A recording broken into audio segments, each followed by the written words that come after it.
Chapter 4, Mishnah 2. The previous Mishnah concluded with the law that if one person vowed to donate the erech of a different person but cannot afford to do so, the amount of the vow depends on the financial means of the vower, not the means of the vow's subject.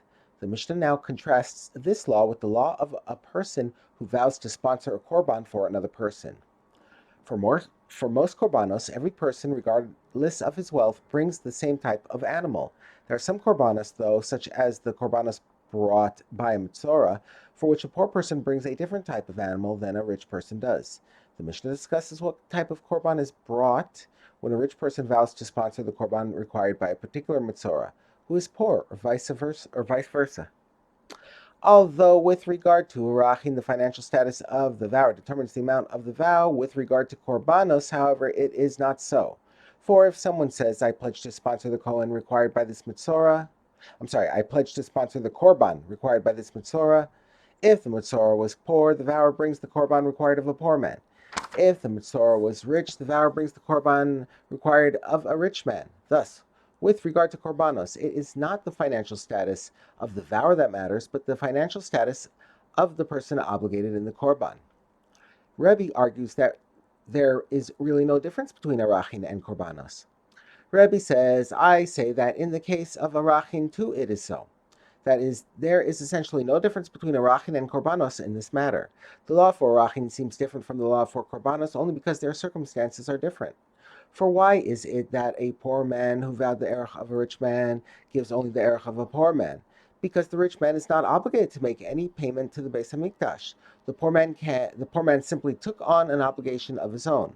Therefore, the poor man's financial status is the only thing that counts. However, if a person vows to bring the korbanos of a rich mitzorah, he is taking on the mitzorah's obligation, and thus the vower is responsible for whatever that mitzorah was responsible for. However, if there is a case of Arachin that is truly comparable to the case of korbanos, the law would be the same in both cases. For example, if a rich man said, I pledge to give my own erech value, and the poor man heard him and said, I pledge to give what this man said he would give, the poor man must give the erech of a rich man. Here, the poor man is taking on the obligation of a rich man, just like a poor man who vows to bring the korbanos of a rich mitzorah, and in both cases have the same law. The poor vower must give whatever the rich man has to give. The Mishnah discusses more laws that involve a poor person who made an erech vow. If a person made an erech vow while he was poor and became rich before he paid his pledge, or if he made a vow while rich and became poor before he paid his pledge, he gives the erech of a rich man.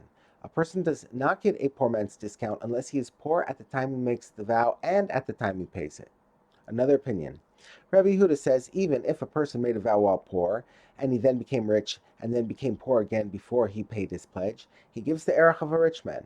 Rabbi Yehuda holds that in order to qualify for a poor man's discount, a vower must be poor throughout the entire period from the time of the vow to the time of payment.